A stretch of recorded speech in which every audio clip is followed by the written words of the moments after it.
Let's turn to our crypto corner presented by Intuit TurboTax. Bitcoin is higher today after recovering from its January lows, but it's still trading, it's actually trading just north of 40,000 now. It looks like 40,200 or so. The world's largest cryptocurrency by market cap has lost roughly half its value since its record high back in November when it surpassed 68,000.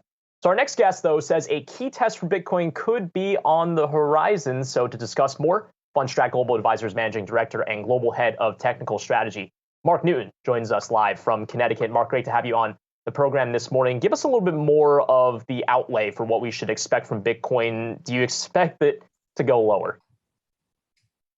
Well, I think today's development is actually pretty important and positive, Brian. And we do see Bitcoin now back above 40,000. So that's key for a couple of different reasons. One is that, from a technical perspective, you're actually breaking the entire downtrend from the beginning of November. And that's when Bitcoin peaked out along with many other coins.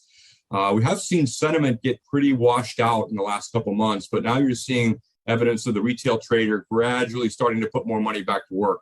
I think last week I did see some evidence of capitulation, and I think that is interesting from a sentiment perspective.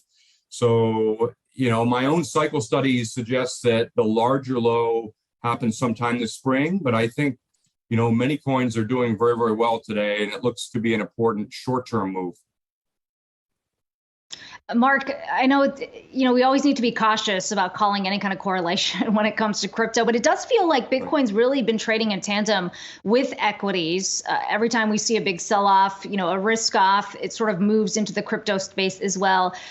Does that suggest that things could still remain a little choppy if we're looking at the broader markets and they continue to trade the way they have?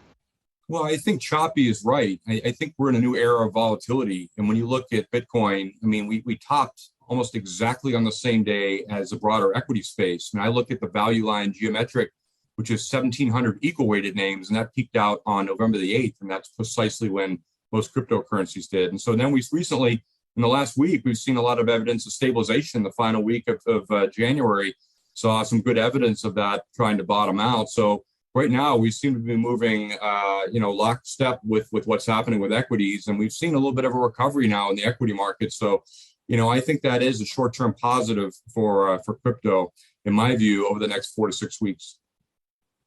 What about correlated to other assets with respect to the idea of it perhaps being an inflation hedge? The jury is still out on whether or not it truly is an inflation hedge, if people are treating it like an inflation hedge. But do you see any comparisons to gold or other types of risk-off assets when it comes to the possible trajectory in the future?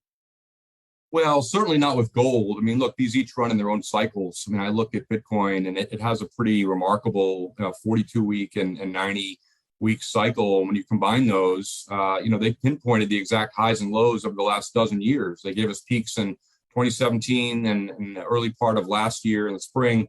And they show, still that we could be under pressure until about April or May on an intermediate term basis. And so, I don't know about Bitcoin as an inflation hedge. I think that everybody's sort of scratching their head trying to figure out if inflation is here to stay or if it is transitory, and you can make great arguments in both cases. But I think, generally, we're in one of those periods where we all know that cryptocurrencies are quite volatile. They can be down 50 to 80%, but they're still within longer term uptrends. And, if you can use technical analysis to fine tune areas where sentiment has gotten very, very negative, like we've seen. Momentum now is starting to improve.